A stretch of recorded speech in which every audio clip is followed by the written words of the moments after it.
حامدا و مصلیہ وبعد۔ میرے دوست، اگر آپ نے گھر کرائے پر دیا ہے یا آپ نے گاڑی خریدی ہے پبلک ٹرانسپورٹ کے لیے، تو ان دونوں کی قیمت پر زکوٰۃ نہیں، البتہ آمدن پر زکوٰۃ ہے۔ کرایہ جو آ رہا ہے یا مزدوری جو آ رہی ہے، بشرطی کہ یہ تنہا نصاب تک پہنچ جائے یا آپ کی دوسری مالیت کے ساتھ اس مزدوری کرائے کو ملا کر نصاب تک پہنچ جائے، پھر اس صورت میں آپ پر زکوٰۃ دینا لازم ہوگا۔ اگر یہ کرایہ یا مزدوری آپ گھر میں استعمال کر رہے ہیں اور نصاب تک مالیت نہیں پہنچ رہی ہے تو آپ پر پھر بھی زکوٰۃ نہیں۔ اسی طرح زکوٰۃ کے بارے میں یہ مسئلہ ہے کہ جہاں آپ ہیں، جس شہر میں ہیں، اسی شہر کے فقراء پر زکوٰۃ تقسیم کریں گے، لیکن اگر دوسری جگہ بہت زیادہ مستحق ہے، زیادہ ضرورت ہے، تو وہ زکوٰۃ دوسری جگہ آپ منتقل کر سکتے ہیں۔ جیسے کہ مسافر لوگ یورپ میں، خلیجی ممالک میں رہ رہے ہیں، تو وہ اپنے اپنے ملکوں میں اپنے رشتہ دار غریب یا پڑوس میں جو غریب ہے یا عام فقراء کی خاطر وہاں بیچتے ہیں، تو یہ بالکل جائز ہے۔ اسی طرح اگر آپ کا بھائی یا بہن یا کوئی اور رشتہ دار کرائے کے مکان میں رہتے ہو یا اپنے مکان میں رہتے ہو، لیکن ان کے پاس نصاب کے برابر مالیت موجود نہ ہو،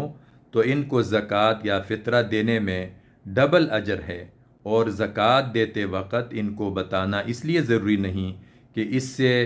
عزت نفس مجروح ہو جائے گی، بس آپ زکوٰۃ دیتے وقت صرف دل میں نیت کریں۔ ایک اور سوال ہے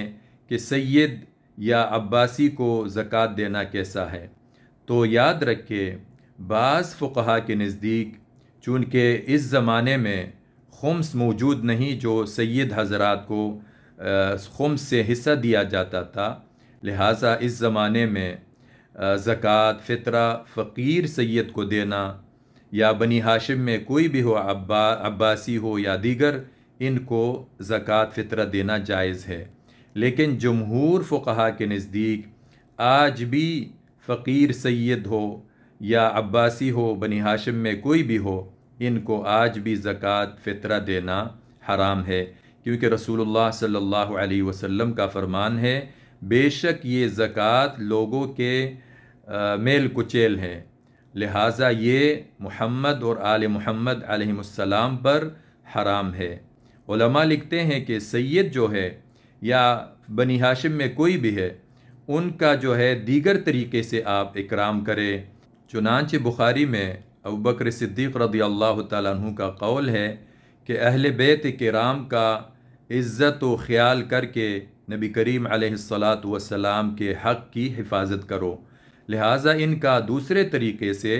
بہت احترام اور ان کے ساتھ ہیلپ کرنا چاہیے۔ فقہاء کرام نے ایک اور حیلہ لکھا ہے کہ آپ ایک غریب مسکین کو زکوٰۃ کا پیسہ دیں اور پھر اس سے درخواست کرے کہ آپ بخوشی اپنی طرف سے اس سید غریب کو اس پیسوں میں سے کچھ حصہ دے یا پورا پیسہ دے، تو اس طریقے سے سید کا کام بھی ہو جائے گا اور آپ کا زکوٰۃ بھی ادا ہو جائے گی۔